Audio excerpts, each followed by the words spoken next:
So I want to restore the value of rites and rituals in the Christian faith, because it's the rites, rituals, and practices that then they reinforce that initial act of faith. You don't have to create an emotional experience. God works through baptism. He works through communion. He works through corporate worship. He gave us these things and said, I'm going to use this stuff.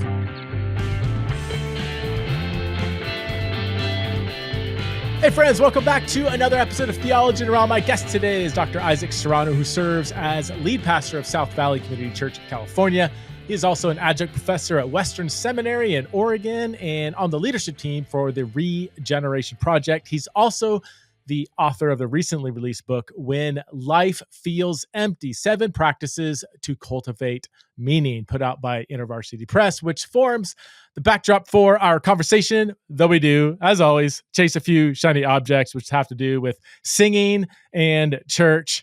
And you'll just have to see how that goes. Please welcome to the show for the first time, the one and only Dr. Issac Serrano. Issac Serrano.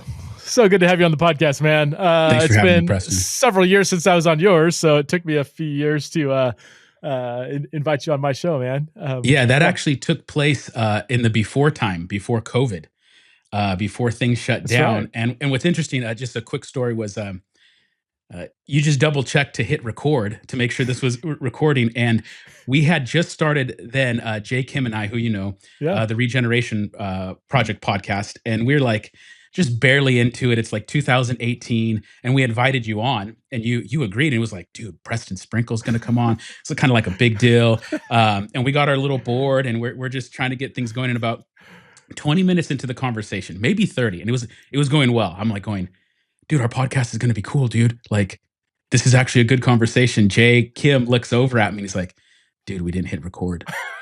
We didn't hit record. He's a tech guy, Jay Kim. I mean. He was analog before then. But that's right. Yeah, he's anti. Like, both of us are going like, oh, dude, who's gonna tell him?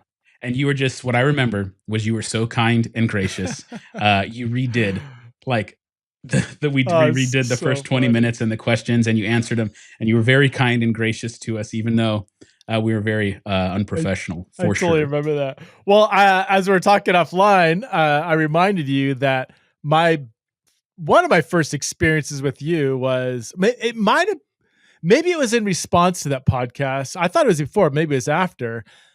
Somewhere along the lines, before we even met in person, you gifted me with what I would consider as a hot sauce expert. So my authoritative perspective is the Gilroy pepper plant garlic sauce is hands down the best garlic sauce, hot sauce I've ever tasted ever in my entire life. You guys sent me, because you live in Gilroy, right? Yeah. Or outside, yeah. Yep. And so right next to the plant, you sent me a gallon of that stuff, and I swear I sucked it down in like 10 days or something. It probably wasn't good for my heart, but man, it was great for my soul. Yeah, I remember messaging you like 5 days after, and you were either done or nearly done. But it's so people know it's actual gallon. It comes in a gallon. No, it's a gallon. Like, here's like 12 ounce, like it's a gallon. A gallon bottle.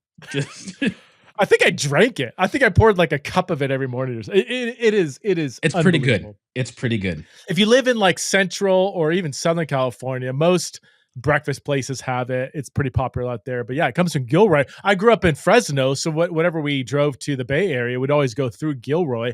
And right when you're going through Gilroy, it's like the garlic capital of America, at least. Yeah. I mean, you smell the garlic. I mean, which it doesn't smell great when it's like growing, I guess, but obviously cooking, it's heavenly. But yeah, and when you live there, you're completely unaware. You're just used to it. And then when you leave, you go out of town, you go on vacation, then you come back and you're like, oh, we just always smell like this, and we didn't know. Oh, the pepper plant. I could literally taste them. I haven't had it in years, and I could taste it right here in the back of my throat. I could just taste it's unbelievable. It's worth going online, pepper plant. I wish they should pay me money for saying this. I mean, go online, pepper plant. You got to get a pepper plant sponsorship, man. I should. Chris, your producer's listening, man. We should. We're on it. We're working on it. Yeah, dude. I would advertise that stuff like crazy. All right, yeah, seriously, man. Oh, dude. How long have you now been a pastor? I've been in the role that I'm in now, probably give or take 10 years. started young, or like early, maybe 30, 31, Okay. early 40s now. It's about 10 years. But before that, I was the youth pastor. I was just like a classic youth group kid. I got really plugged in, had a great youth pastor who, really believed in me, Mhm. gave me responsibility, gave me things to do. Was just a youth group kid, then became like a youth group leader, then was the youth pastor, and then eventually stepped into that lead Okay. role. Yeah. And you're in an area that, how would you put it? I mean, ministry is not easy in the area you're in. Very either never been churched or de-churched or antagonistic to the gospel. Would that be fair to say? Yeah, and again, it's sort of like the garlic. You're not aware of it because you live in it so Right. much. So it's just how we are. But a long time ago, I was in a band, and we were playing a show. I forget where, somewhere in the Bible Belt, and there's a kid, kind of looks rough and stuff. He's got some questions, and he's going on about, like, how could we know that the Christianity is true. There's one true God in the midst of all of these other religions, and I'm immediately going, okay, I this is what I'm used to. He's probably dabbled in some Buddhism and just etc. Going through, and then like about 20 minutes into the conversation, I realize he's not even talking about different world religions. He was talking about, like, how do we know the truth between Methodism, Presbyterianism? We got not, and I'm like, oh my gosh, this is a different world. Wow. Yeah. And I was just shocked I was like, dude, you're Yeah. good. Just find a good local church, plug in, and Just flip a coin, pick one. Yeah. I remember when we first had lunch, it was with, J. Kim and, who else was there? Kimball Like, might have been there. I'm not I sure. think I think Kimball was there too. Yeah, it was all your kind of Bay Area, sub-Bay Area, South Bay kind of, Yeah, yeah, yeah. and I just remember being so blown away. Here's a bunch of pastors, and yet you guys were, like, so theological and intellectual. Like, you guys weren't talking about ministry stuff necessarily. You were just wrestling with all this theological stuff. And Yeah. is that kind of a prerequisite to being an effective pastor in a highly intellectual region like you're in, especially one that is not super receptive to the gospel? Yeah, I'm not completely sure. Part of a lot of the reasons why I got so deep into theology was just my own wrestlings and struggles. Like, it was like, dude, this doesn't make sense. Oh my gosh, like, existential crisis. My faith holding up because of XYZ? So part of that is just driven out of my own kind of wrestlings, and I suspect that for so many other people, but that might be due to your point, the reality that there's so much external intellectual kind of pressures being put on, that in order to maintain faith, you kind of have to know your stuff. Mhm. Um, I don't know if that's how widespread that is among the pastorates in the Bay Area, but definitely there's Mhm. some heavyweights in there, and we've already mentioned some names, people who've been working on theological issues for a long time. But I mean, here's an example of that. We do a school of theology at my church where it's on a Monday night. It's a 2-hour lecture, and it's sort of like seminary level lectures on theological issues, Really? and there's been a growing attendance of young people, and the questions that young people are coming up Mhm. with are nothing like they were 15 years ago.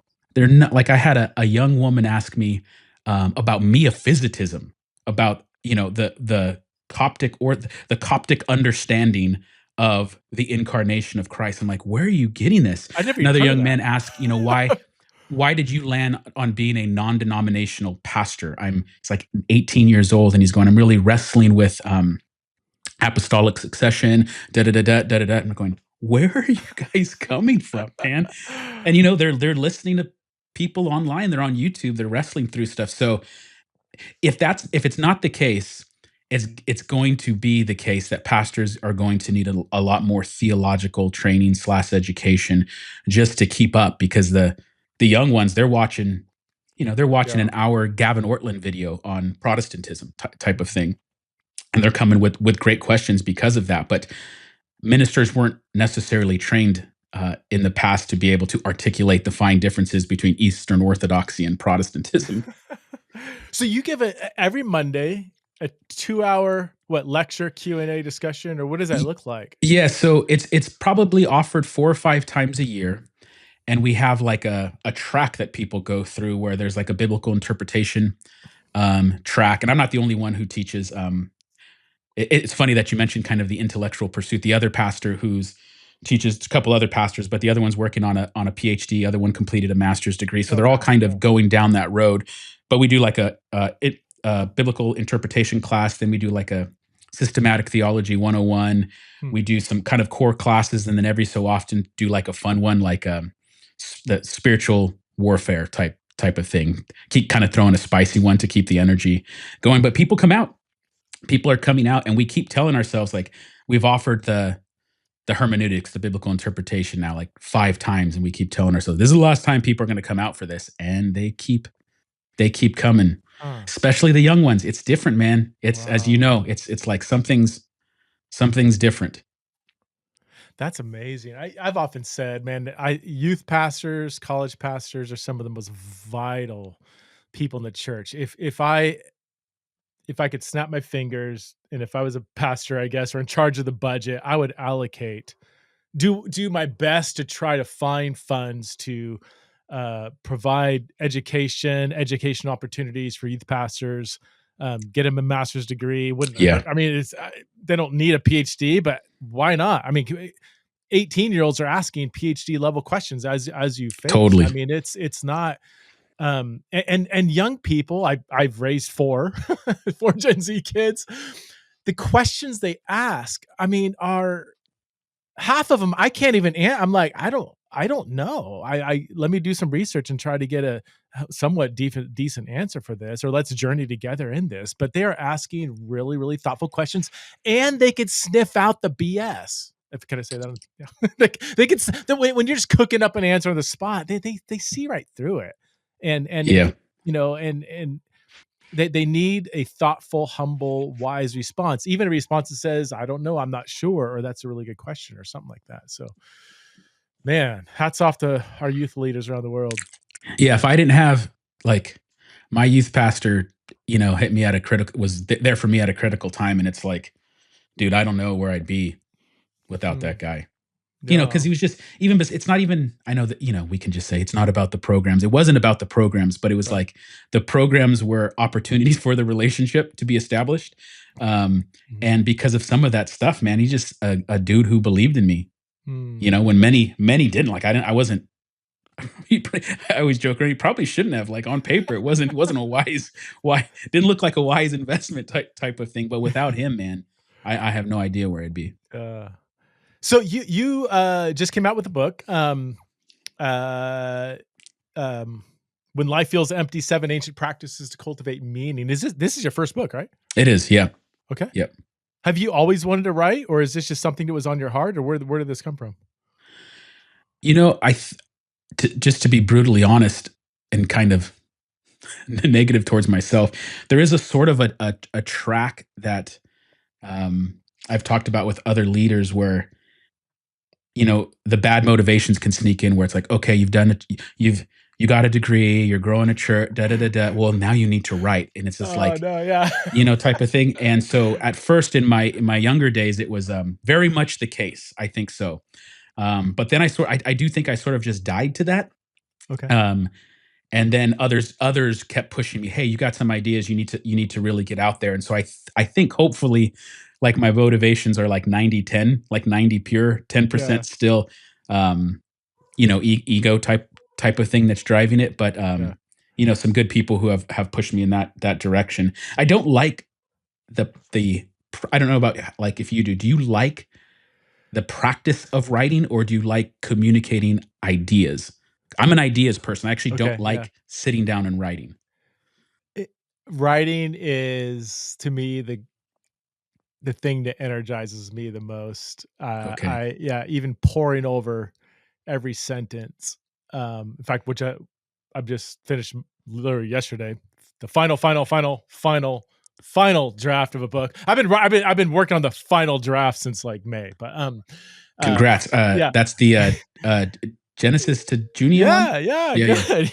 yeah. That's been brewing for a long time, man. Oh man, it's been a 3.5 year process. I'm looking forward to it. For man, real. We will see how it goes. But yeah, I have spent, sometimes 5, 10, 20 minutes on single sentences, and almost every sentence in the, and I have become a little obsessive over it to where it's probably a little unhealthy. I get so obsessed with just trying to craft each sentence perfectly. And each time I read it, I'm like, no, this is garbage. I need to rewrite it. But no, all that to say, to answer your question, I actually do like it. I actually do love it. Yeah, but it's a weird feeling. I think that when you realize, like, a simple sentence, like you said, it technically could always be made better, and it. You're like, yes. And then you'll read a sentence by, like a C.S. Lewis or something, and you go, I will never in my life compose a single sentence that's that good. Yeah. Type of thing. It's like nowhere in this 200-page book is a single sentence that is that good. People don't realize how incredibly hard it is. The difference between being a writer, or even a decent writer, a clear writer, and a really good writer. A really good writer to where when you're reading a book, you feel like you're watching a movie. You're just, it's almost like the prose is carrying you along. Like you're not really working. It's just pulling you in, and you can't not keep reading. It's almost like you're falling forward as you're reading. And that the difference between going from a decent writer to that is, it's like an athlete. It's like some athletes can just are just off the chart. No matter how hard you train, no matter how strong you get, no matter how much you work on your speed, you're not going to be a Shohei Ohtani or a Mookie Betts or a Freddie Freeman or a Teoscar Hernandez or a Wilson. I'm just going to go down my list of Dodgers. It's just, it's some people just have it and most people don't, I get frustrated sometimes when I read really, really good writers, because I'm like, oh, come on. I thought my stuff was decent. I read this and it's like, no, everything I've written is garbage. And then it's like anything in life, when you go back and read what you thought was good 10 years ago, you're embarrassed by it sometimes. Or I'll go back and listen to a sermon from 10 years ago and be like, dude, I can't even get through this. This is so bad. It's so bad. But that's the journey. Is just, you're always trying to get better and improve and grow in the craft. My favorite thing about writing is it really helps fine tune and organize my thoughts on a particular issue. I guess to your point about being an ideas person, like until you really write it out, I feel like your ideas will always be kind of like 70, 80%. Writing just helps you to just fine tune it and hone it and shave off the edges of your idea. Where it's like in a back and forth conversation, I could say something that sounds like a good rebuttal to something. And in the fly of the conversation, if you're not dealing with someone who's super sharp on the fly, it may pass and you actually think you have a good idea. But when you sit down with yourself and then you write down what you just said, you go, no, dude, there's actually holes in that. That's not the way to go about this. So that's, I think, for me, where it gets is, like you said, it forces you to say, is this actually true? What I'm saying, is it strong? Can it withhold, and can you explain it well? And writing helps you to do that. And like, as you know, as a teacher, as a preacher, until you can explain it in a way that somebody can understand it, maybe you don't quite understand it yourself. So I am a dog owner. I have a German short-hair pointer. His name is Tank, and I absolutely love my dog. My kids tease me for how much I love Tank. If you're a dog lover like me, then you know that you want to give your dog quality food, which is why you have to check out Sundays for Dogs. Sundays was founded by a veterinarian, Dr. Tori Waxman, who got tired of seeing so-called premium dog food full of fillers and synthetics, so she designed Sundays for Dogs, which is air-dried, real food made in a human-grade kitchen using the same ingredients that you'd use to cook for yourself and your family. You just scoop and serve. There's no freezer, no thawing or prep, no mess, just nutrient-rich, clean food that's easy to serve and healthy for your pup. To make the switch to Sundays, head over to sundaysfordogs.com/TITR and get 50% off your first order. Or you can use code TITR at checkout. Okay, so that's 50% off your first order at sundaysfordogs.com/TITR. That's sundaysfordogs.com/TITR, or use code TITR at checkout. Christmas is coming fast, and if you're still looking for some last-minute gift ideas, then Aura Frames has you covered. We all know what it's like to search for the perfect gift. You want it to be thoughtful and personal, and of course, it never hurts if it's a good deal. With Aura Frames, you can check everyone off your list and take all the stress out of holiday shopping. These digital frames are amazing. You can load them up with unlimited photos and videos, and then keep sending them new pictures and videos year-round from your phone. Every frame comes packaged in a premium gift box with no price tag, so it's easy to get it right under the tree. You don't have to worry about the price tag sitting there, telling everybody what you paid for it. So for a limited time, save on the perfect gift by visiting auraframes.com to get $35 off Aura's best-selling Carver mat frames, named #1 by Wirecutter, by using promo code TITR at checkout. Okay, so that's auraframes.com, AURA frames.com, promo code TITR. This deal is exclusive to listeners, and frames are selling out fast, so get yours now in time for the holidays. So also support the show by mentioning TITR at checkout, so they know that you heard about them through us. Terms and conditions apply, and I want to thank Aura Frames for sponsoring the show. So what are the seven ancient practices to cultivate meaning? I wish I had like some super hype. These are 7 brand new ancient practices to rediscover. They are just like the simple things that the church has always told you to do. It's like communion, baptism, sing, read your Bible, go to church. But what I'm trying to do is show that those things which we often think are just kind of basic, something like singing, is actually something incredibly powerful if we understand what's actually going on when we do this. And then trying to emphasize those practices because sort of in the generation that I grew up with, the emphasis was, all you need is a personal relationship with Jesus. And like, that's foundation, very important. I'm not knocking that. I'm not trying to be the guy like, well, it's more like, yes, you need a Jesus relationship, good. But we exist like within a world that has a different kind of meta story, like a dominant story. It's a story of predominantly materialism, that the physical world is all that exists. And so even when you come to be a person of faith, you have to have like reinforcement of the true story at every level. And what those kind of rites, rituals, and practices of the Christian faith do is they reinforce that initial act of faith. And I just kind of grew up, and a lot of people did, where it's just like, just believe and you have a relationship with God now. And it's like, well, no, you're gonna need a lot more than that. Say, for instance, singing. Like, let's go. Like, okay, we go and sing at church, but we have to understand like how complex actually singing is. Like, we are making our our bodies like the resonant chamber of like sacred, transcendent truth. And that you know all this stuff, but it's like when you sing, oxytocin is released. There's a natural built-in thing that makes you kind of, it lifts your spirit. This is probably why people sing in the shower every morning. It's like a God-given mechanism to kind of get you going on rough days. And so when we come together and sing corporately with other people, like, we have a biological response internally. We're bonding with the people around us. We're reorienting our entire being to the sacred truth communicated in these songs. And that is completely different than how people experience music in the modern world. For the first time in history, people experience in the modern world, it's like you're isolated, you're alone, you're usually with headphones, it's pre-recorded. And so it's like, it takes some things like that and just reflects on them, where it's like, the modern person is experiencing music primarily as a recorded act and alone on headphones or in your car. And what song can do in the church is much, much more than that. So it just goes through little things with each of the sort of kind of basics of the faith, but shows you that they're actually magical. Like, if you understand them, like, there's magic in these things and they have the power to change you. I'm curious, This is gonna sound dumb, but let me maybe explain my question.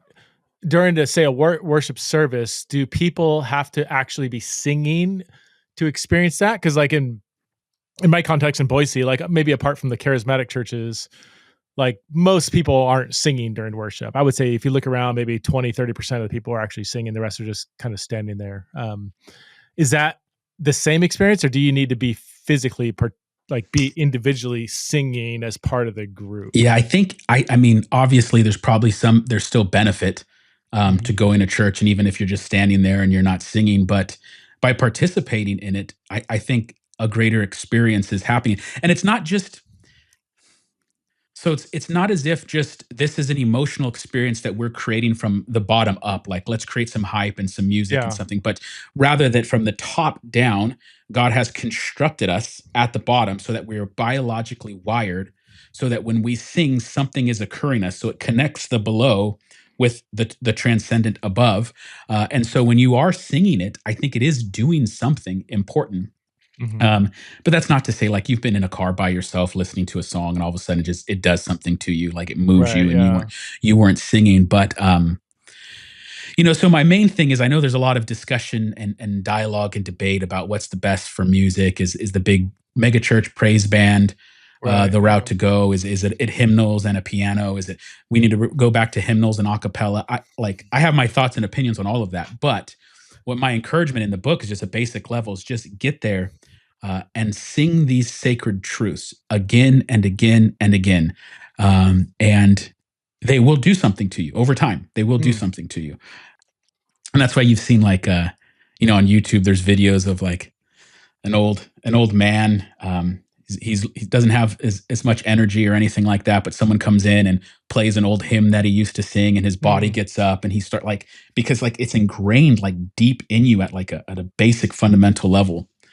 And each of the practices of the church are doing something. So like baptism, communion, giving thanks. And so just trying to push people into those areas rather than just sort of like an intellectual affirmation of the faith. Do you think with going back to singing, should Christians sing even if they don't feel like it? And maybe it's I don't know, maybe there's situations that might be different, but I in my own experience, and I don't know why it is. I don't know why it is. There's certain contexts. I would say the majority of my worship context experiences, I have to like push. It's like I have to like force myself. It's like so hard for me to sing, and I just feel like a terrible person. Like I'm probably not even a Christian. But then there's other contexts, Matt, where it's like I can't help but not sing. It's like I can't not sing right now. Yeah, is that? Am I a terrible person? Yeah, no, I'm wired the same way. Through this because I don't get it. I'm introverted. I'm not going to be the dude in the church service with hands up. I'm kind of reserved and shy. And, depending upon the church context where you're at, you may have, I'm like naturally a hater on everything. So it's like most of the songs I'm already going like, if I'm visiting a church, I'm guest speaking at a church. I'm like, Lord, help my heart be right. I'm not trying to hate on. It's the first song, and I'm already being negative lyrics, about a lyric. Like I don't want to be that person, but I'm like just temperamentally kind of a hater in that. And so you're a terrible person too, Isaac. I'm so, no, totally. I feel so seen. Yeah, no, we'll just be in the back eating our hot sauce and hating on everything. But there is something to the commands in scriptures that are like sing, shout, clap your hands. Yeah. And you need to find space to do that in. And so one of the easiest ways for me to do that is with my family. I have young kids, so it's easier for me to gather my young kids and sing together. We sing the doxology before we eat dinner together. And those are very powerful, moving times. So yeah, not everyone's going to be like you're going to a church where there's contemporary worship music. It may not be your thing and it's hard for you. Like do your best to participate because I do believe in scripture. There is you sing to one another, spiritual songs, sing, shout, clap your hands. Sure. There is a command to do this.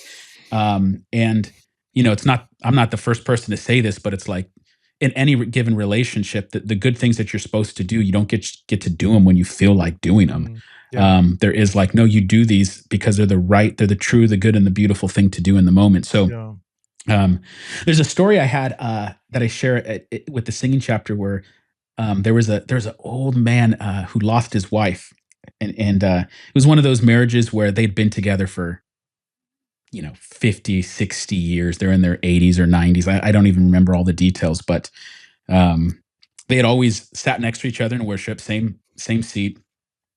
They would worship together, lift their hands, and always participate. And long story short, the wife passes away, and then the old man comes to church that Sunday. That Sunday, sits in his same seat, and like with the hand that he used to have holding his wife, sticks his hands up and starts singing the songs. And like whatever hater stuff was going on in me or other people in the church, it's just like, Lord, by this man's strength and his ability to worship in anguish and sorrow, Lord, help my heart be right. Help my heart be right. Yeah. And it's not, part of the other dilemmas with music is now we have things like personal tastes and genres.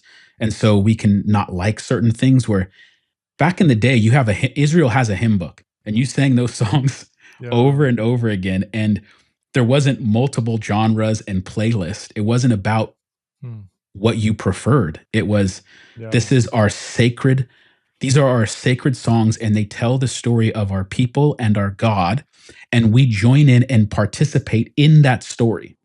And so that's what the Psalms do. It's not just a random song. This is the story of our people. Like as Christians, these are our stories, our people, and they tell the true story of the world and God and us. And so it's best to participate in those when you have the opportunity. That's good. That's good. You mentioned that you do have opinions about praise band versus hymns versus more liturgical, contemplative versus energetic and powerful. What do you think worship should look like? Man, I'm here to talk about my book, man. No, so here's what I'll say. I'm okay with. There are definitely bad versions of the big performative type of thing. 100%. Yeah. I teach an integrating ministry and theology class, and one of the discussions that we always have is like, what do you guys think about having non-Christians in the praise band type of thing? Yeah. And I'm firmly against it. Like cards on, like firmly against it. Just I do not like it one bit. But then I'm not trying to force my view upon the students. I'm trying to create the conversation so they could get to the root of not just what they believe, but why they believe, what's underneath that. And there's a version that's really designed from the ground up to create a performance that's there for show. And as you said, 80% of the people in the giant place aren't singing; they're not participating, and that's a problem. That's a big issue. There's certainly one of the other things with that. It's like, how is it that sometimes like everyone in the worship band is young and beautiful? Yeah. Like how does that work? And what is that communicating? Is it's saying something? So we had someone at our church tell our worship pastor, I'd love playing in the worship team, but I know I'm too old. Like, what? What? So I don't have any problem with a contemporary worship praise band, but it needs to reflect the values and the people of the church. And so it should obviously have people of different ages singing, and it should be Christians leading others to participate in that activity. So that's a long way of saying I'm not against anything in and of itself, but there sure is a lot of excess that's bad. There's a lot wrong. Yeah. And if I was it being my hater self, I would say there's probably more wrong than good. My buddy Derwin Gray, you probably know Derwin Gray over at Transformation Church. He said our stage will always look like the kingdom of God.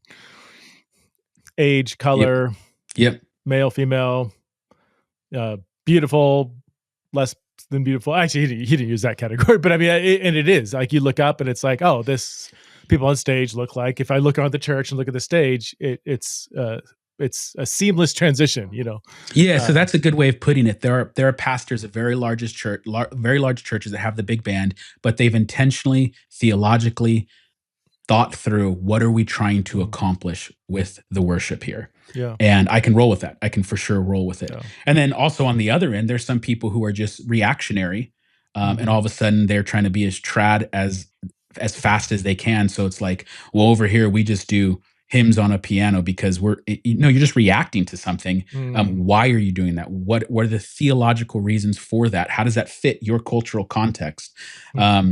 So that's the heart of it. But we got some issues that we got to work through at large for sure. All right, leaving aside singing, what are some other ancient practices? You mentioned community, church, baptism, the Eucharist, I would imagine. Yeah. So again, just here's an example of trying to establish like the power of what's taking place in baptism. If you come from my tradition, and many kind of in the evangelical world, baptism is just a symbol. And what I'm trying to do is to say, okay, I'm not going to get in the debate of exactly what this is doing in the sacramental sense. Although again, I'm a theology teacher, I have my opinions. What I want to do is encourage people that even if it is just a symbol is doing something very, very powerful. Like modern people don't understand the power of symbolism. And so it's like a wedding ring. A wedding ring is technically just a symbol, but if a man who's going on a business trip to Vegas takes off his wedding ring, the wife isn't going to say, "Well, it's just a symbol. It's no big deal."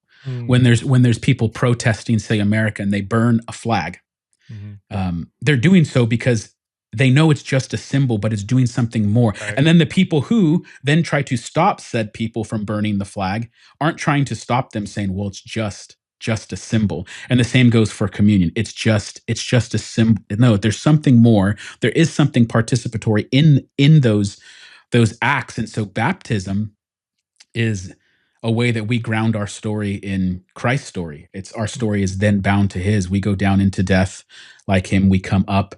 As you know, the early church used to renounce Satan and his demons. So there's an active pledging of allegiance to Christ as king in the very act of baptism. So I want people to know this isn't just a symbol. This is your act of renouncing Satan, his pomp, the angels. I mean, there's different versions of how the early church do it, but then swearing allegiance to Christ as the highest allegiance in that act. And so when you're doing baptism, it's a very big deal, And then similar to communion, it's where depending upon your church context, monthly or weekly or quarterly, we do it every week, weekly repledge your allegiance. It's like an anniversary service. You are recommitting yourself to have Christ at the top of your hierarchy so that all other values sit in that hierarchy, but underneath him. And so there's a lot of things like that where if we just rediscover the power of these things, I think it has the ability to reinforce our faith. That's good. How do you guys practice? How first of all, how big is your church? Like what size of service are we talking about? And then how do you guys do communion? Yeah, we're roughly like 16 to 1700.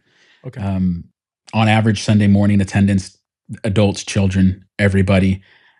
Which is so funny depending upon who you talk to. Like depending upon the state, that's a large church or a small church. We have people move from Texas and they're like, it's a house church. We're going like, yeah, we really wanted a smaller church to be at. I'm like, this is like in our area is a big deal. So we do it every week. We do it at the end of the sermon so that every sermon that I preach has to then be grounded in the victory of Jesus. Our kind of working definition of the gospel is the victory of Jesus over Satan, sin, and death through his life, death, and resurrection. So ooh, I like that. Sounds simple, but it's you know the work there. So it's Satan, sin, death. So you have atonement. You have all the different atonement models in there built in, and it's through his life, death, and resurrection that he defeat Satan, sin, and death. And so it's not just centered on death, it's centered on his life, death, and resurrection. It's so funny how those are just simple words, but when you know all the theological background to it, it's doing a lot of work. Yeah. So then that after every sermon, we go to communion, and it transitions so that the point of every teaching that is given at the church is then necessarily, it ends with talking about what Jesus did, his victory over Satan, sin, and death. And then we say, please stand as we take communion. So we're trying to emphasize it with have a bodily reaction to the fact that we're doing something incredibly sacred at this point. So we made that transition probably like seven years ago now. We used to be the history of the church is non-denominational, evangelical. So it was like first of the month. That was the sacred, I'm not knocking it. That's just what it is, like the sacred first of the month communion type of thing. So, and then really taking that as the high point of the service is that no matter how bad the sermon was, no matter how much your hater self didn't like the worship songs, you are going to taste this, experience this. And this means that Christ died, he rose, and he comes again. And then also trying to emphasize that component of when you take the bread and the cup together, you're proclaiming the death of Christ until he returns. So communion then is the act that you do in the present, remembering the past faithfulness of Christ. And in remembering the past, you are empowering the present to be faithful until Christ returns again. So there's like a past, present, future component every time you take communion, and you are repledging your allegiance. You're in the act proclaiming Christ crucified, and trying to emphasize that for the people every week. We're giving our allegiance to the King. That's super awesome. And I love it. Everything you said. I appreciate that you said you don't want to maybe judge people who don't do it every week. But my opinion, I guess, I don't understand the rationale for not doing it every week. Do you? I don't. The only thing I used to hear growing up, like, well, if you do something too much, it'll become routine. I'm like, you preach a sermon every Sunday, you read your Bible every day. Like, I don't. That can't be the rationale. People only do it once a week. Like, one of the things underneath the motivation for the book is reacting to all of that. Reacting to like, oh, it's just you're doing it every week. It's just a ritual. It's just something you're doing over again. So I want to restore the value of rites and rituals in the Christian faith, because it's the rites, rituals, and practices that then they reinforce that initial act of faith.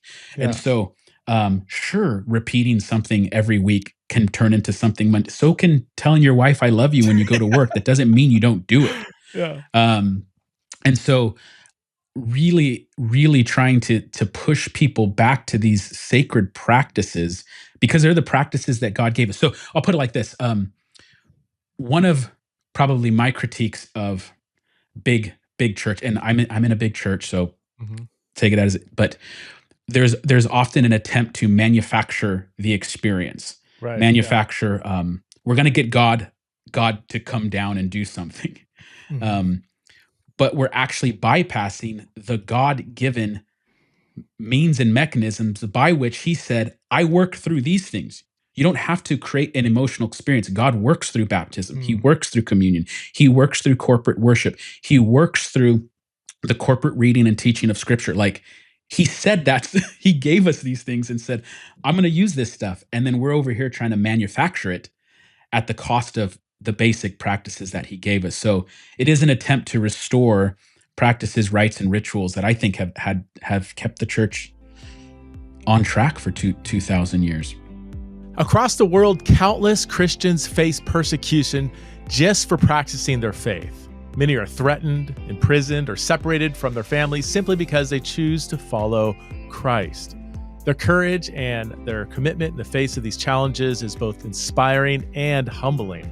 In the book, When Faith is Forbidden, Todd Nettleton shares 40 true stories of believers who remained faithful even when it cost them everything. These are stories of hope and resilience and extraordinary courage, stories that show how faith can shine brightest in the darkest circumstances.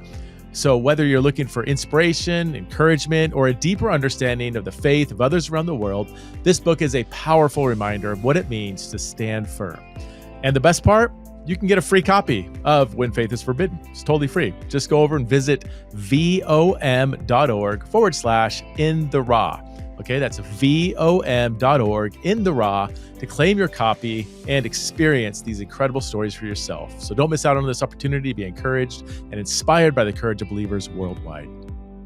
Okay, I'm turning 50 years old next year. I can't believe it. And I'm already feeling the effects of aging. I mean, our bodies simply make less energy as we get older, but now you can help recharge the batteries of your cells by taking MitoPure's longevity gummies, which transform cellular damage into energy by delivering 6 times more urolithium A than a glass of pomegranate juice. MitoPure is the only urolithium A supplement on the market clinically proven to target the effects of age-related cellular decline. And now you can take this powerful supplement in gummy form. That's right, the first ever longevity gummies powered by MitoPure make it easier to put energy into your day. The longevity gummies will increase your sustained energy, boost muscle endurance, and support faster recovery after exercise. If you want to stay strong and energized now as you age, then you have to try these MitoPure gummies. And my friends over at Timeline are offering my listeners a free sample of the new MitoPure gummies. Just head over to timeline.com/theology gummies to get started. That's timeline.com/theology gummies. Your cells will thank you. Another ancient practice you said is church. Like, you have 2 different ones. You said community and then church. Are you saying those are 2 different? No, I probably just misspoke. Okay, so that's one. Yeah, part of it is built into, and church can take place in many different contexts. Like I think house church, small church, big church. I'm okay with all of them. So is, we're doing our best to talk about all, the things that we've mentioned. But I grew up again in a generation where any type of individual spiritual experience you had was equated with church type of thing. So, you went on a hike and you stretch out your arms when you meet the top of the mountain and you say, this is my church. And I'm like, nah, that's maybe a spiritual experience. That's good. That may be connecting you with God, but it's not church. That's not the gathering of the saints. The trees don't give you the sacraments. The squirrels don't come around and share the bread with you or anything like that. So it's not to say that it's not good or not important, but it is not fundamentally church, the gathering of God's people. And so in a super individualistic culture, as you know, it's people they try to curate their own church experiences in the mountains, on a trail, on a computer screen. I don't think online church services can serve a purpose, but they can't replace going to church in my mind. There's we are embodied creatures. We need to go and be there. So sort of a reaction to that. What if, and I've talked to lots of people in the podcast about this, so I'll raise a question to you. Is it sufficient? Okay, maybe not ideal, maybe not best, but is it sufficient to cultivate a weekly rhythm of and I'll put it like this, you probably could understand the tone, of attending a church service in a building every week.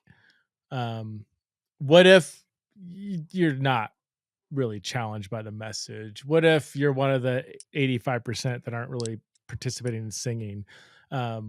You might have a superficial conversation or 2, but there's really no New Testament community, like, is that like, well, that's better than nothing, you should do that, or hey, that's great, you should keep doing that, or no, you need to find a place where there's actual meaning happening?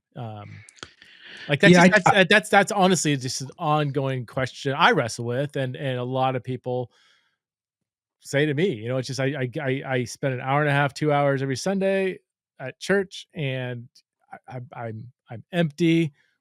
I'm not challenged. I'm not really growing in my faith by being there. I'm not having really intimate community. Well, you need to get plugged into a small group, and I don't know. I've got a whole other thoughts on that, but yeah. Totally. Like, I don't know when the exact date was, but there was a certain point in church history, year of our Lord, 19 something, where we decided small groups are the secret to everything. And, we're not a church. I'm not trying to, that's the hater. I was going to say the slogan, the slogan is, we're not a church with small groups. We're a church of small groups. Yeah. There's just, okay, I get it. I get it. But what we typically do is I try to, when we do like your normal first time visitor lunch or your new people lunch and you get to know the church type of thing. I end that every time and saying, hey, if you're not growing here, come talk to us and we will help you find another church. My goal isn't to get more people to come to our church. Like, some people are going to grow in this environment. We may not be that thing. It might not be clicking. So don't let it be awkward. Don't let it be weird. I'll introduce you. I'll make a connect with other pastors in the area. Because not every church is going to work for every individual. But then two, what I would say is many of and maybe you can share your experience on this. When I talk to people who usually say, I'm going to church, I've done this, and nothing's happening. A lot of the times, it's like they're not doing much. They're going once a month. They're not truly going all in. It's like someone who says, I go to the gym and I don't see results. And you really get down to it. And it's like, dude, I don't know if you're really going to the gym that They're much, walking man. around watching YouTube and talking to people. They do like 10 push-ups and ride the bike for 10 minutes. And like, I'm still gaining weight.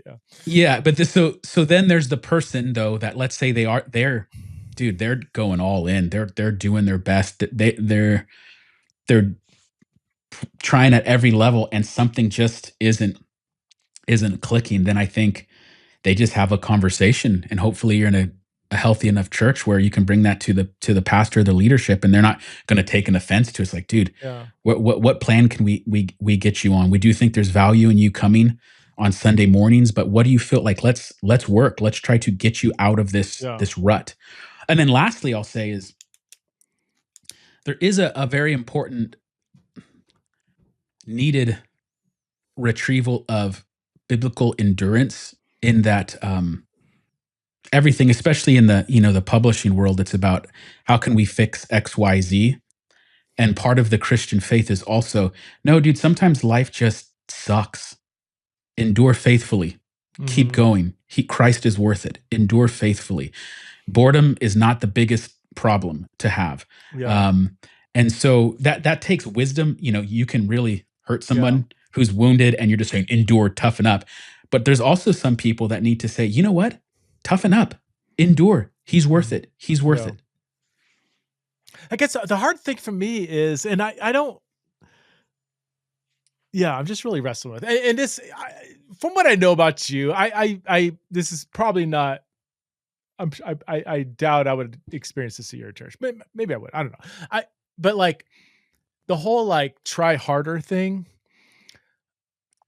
why is it that there's so many other social environments where I don't have to try at all? I mean, I can go to a neighborhood bar down the street and I'm going to fight not to be in conversations with people, like I'm going to get to know 4 or 5 people. They're going to, I mean, let's assume they're not all drunk and whatever, but like, really, or go to like a cigar shop or a Dodger game or something. There's so many other social environments where I don't have to try at all. I mean, I'm an introvert like you.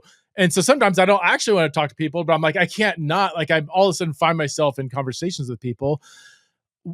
Why do I have to try so hard to have like a meaningful conversation? Not just me, but I mean, I hear this from lots of people that it's like Sunday gatherings are the place where it's just so hard to find like a meaningful conversation, or it just, I don't know. It just seems, or even sometimes small groups. I've been in some amazing small groups. Okay. Yeah. I've also been in some that's like, I'm so excited when it's canceled because for whatever reason, it's like, oh, good. Oh my gosh. But it's like, why?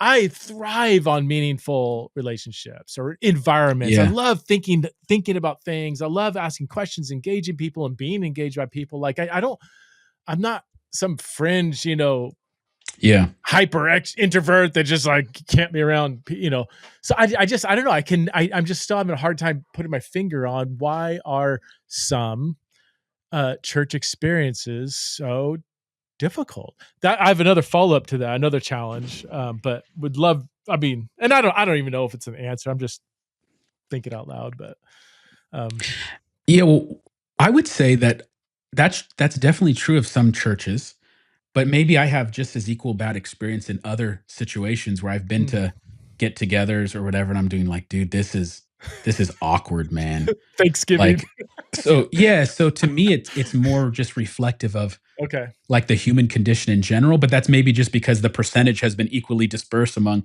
church gathering, this type of gathering, this type of gathering. But at least for me, I've been in plenty of situations, church world, unchurch world, where I'm going, dude, this is awkward. I want to get out of here as fast as I possibly can. Type. You've been there where it's like, oh my goodness, like, and sometimes the best, as you said, the best one is just there's some small groups where that are just the dynamics are so bad. So bad. And there's people who don't we do a damage to people when we say small groups is how you grow. And then there's some dudes, especially dudes, it's both men and women, but there's a lot of guys who just temperamentally, small group is never going to be their thing. Right. Yeah. Never. Totally. It's like, no, let me go fishing with someone. Let me go, let's go backpacking. Right. Let's do a 5-day backpacking trip. And it doesn't even have to be a church event. And all of a sudden I'm connected with dudes. We're talking, one brought a Bible, we're talking theology. And I think just temperamentally, some people are wired differently, but it's harmful then to say small groups is the thing. And then you go, because then the person says, what's wrong with me? So whenever we say, do this, and it doesn't work, then we unintentionally are putting it upon someone like, well, what's wrong with me? It's like, no, God just didn't make you to sitting around in a group of 5 people. It's just not how you work. I mean, a small group that's led well can be so life-giving. A small group that has I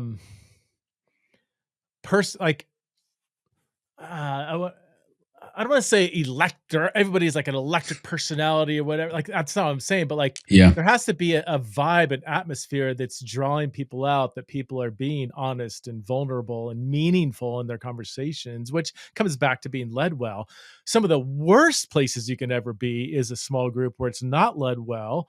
Whoever's leading or the leaders are creating like an awkward atmosphere where nobody wants to share. And then you sit around just having nothing but superficial conversations. You open the Bible and it's like, whatever it means to you, what does this mean to you?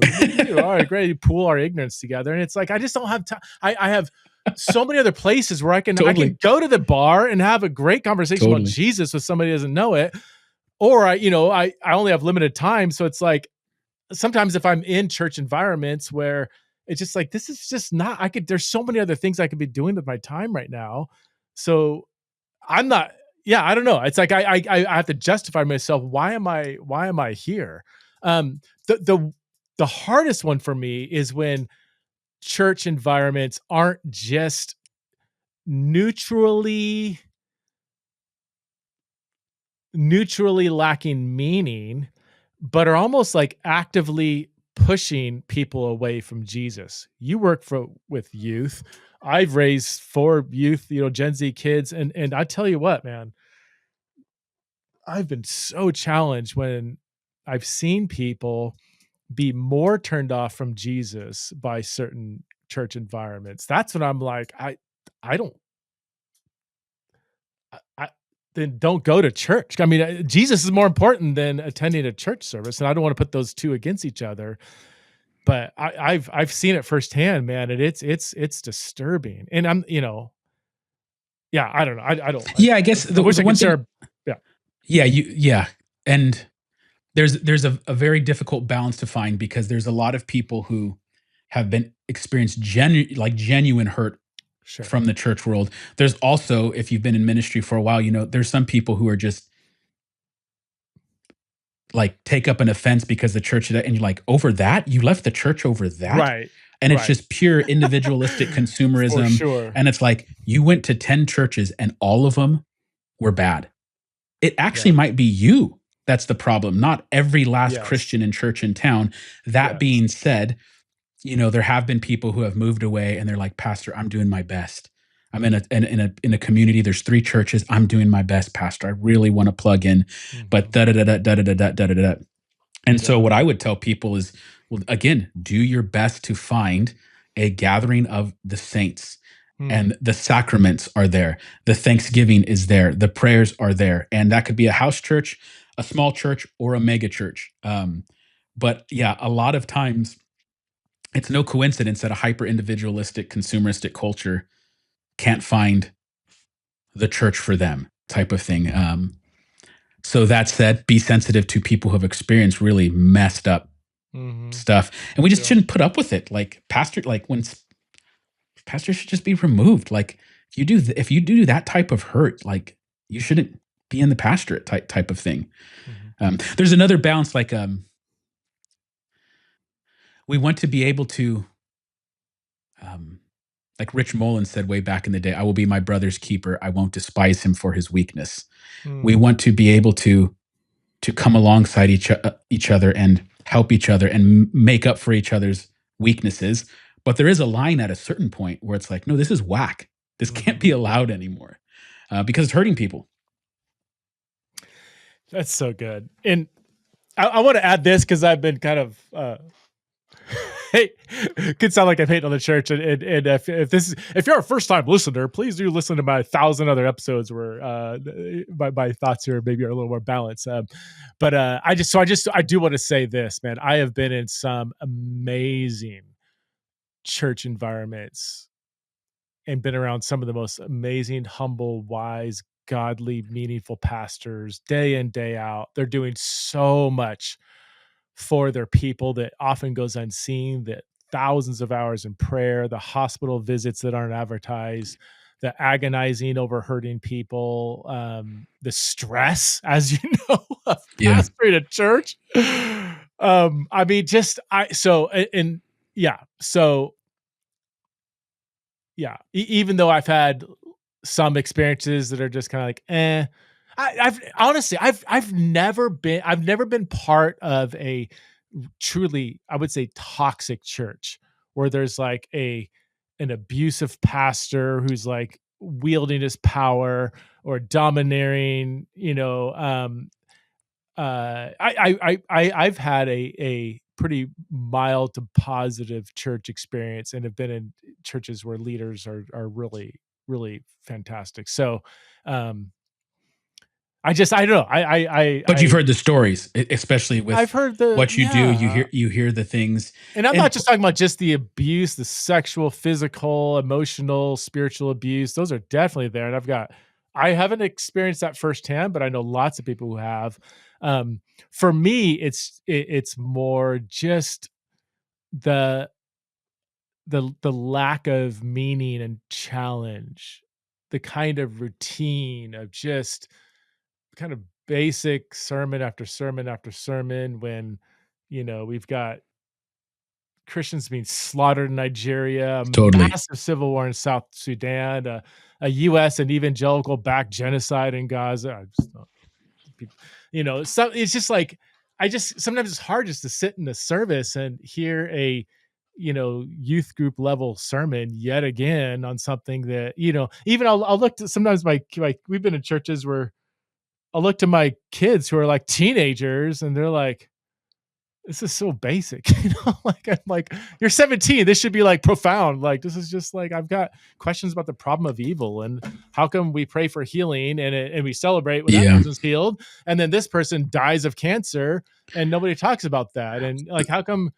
And I'm like, yeah, can we mix it up? Can we talk about like the things that most Christians are thinking about Monday through Saturday? And can we actually address some of this on Yeah, I Sunday? think.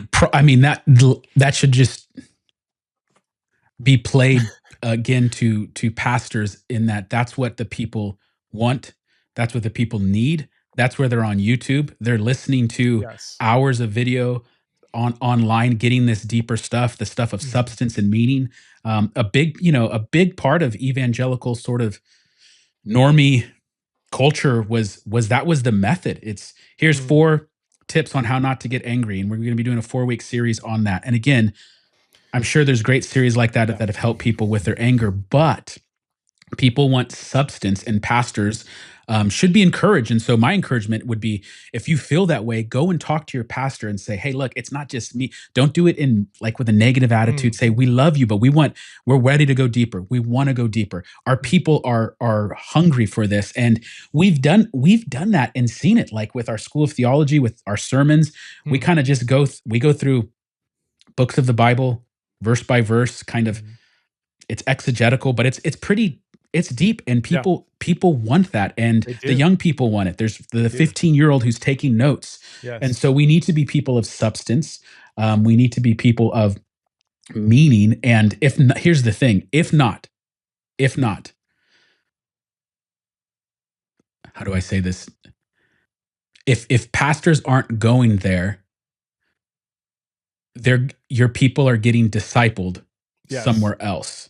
And hopefully by God's grace, it's a good, like I mentioned Gavin Ortland earlier. Gavin's great. Like that'd be great if you're watching Gavin, but it could be a lot of other bad dudes.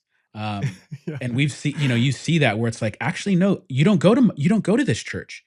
You go to that person's online church, and you just don't know it yet, because it's not marketed as a church service, but that's where you're being discipled is through XYZ. And then the drill. Then they're in an algorithmic loop where everything's reinforcing that specific tribe type of thing. Yeah, it's not Gavin I'm worried about. Gavin's great. It's all the other videos that YouTube's going to feed you to try to get you to keep going down the rabbit hole. Gavin's great. If you ever hear this, Gavin's great. But it's, the young people are listening to him talk about some controversy in 1200 AD.